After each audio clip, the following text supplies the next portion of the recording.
பேதுருக்கு ஊழியத்துல கடைசியில என்ன தெரியுமா, லாஸ்ட் ரவுண்ட் ஓட்டத்துல பயங்கரமா ஸ்கோர் பண்ணிட்டாரு. இந்த பெருக்கல் எக்ஸ் வடிவிலையான சிலுவையில ஒன்னு அறைய போறோம்னு சொல்றதான நேரத்துல நேர போய் பார்த்தாரு. இதுலயா என்ன அறையறீங்க?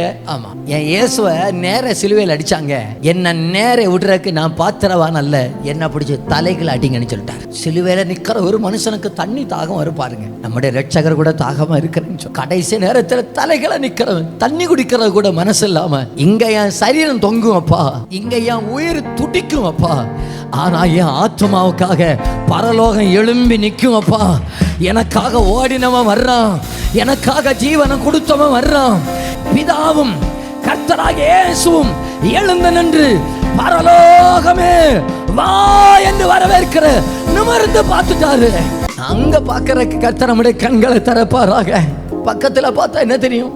இதுலயா அண்ணா நீயா என்ன அடிக்க போற? வலிக்குமா? ஞாயிற்றுக்கு அடிச்சவன் என்ன சொன்னான்?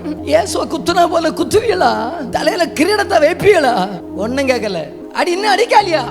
தூக்கி மாட்டலையடா, சீக்கிரம் செய்யுங்கடா, எனக்கு அங்க எல்லாம் ரெடியா இருக்கப்பா, எல்லாம் ரெடியா இருக்கப்பா.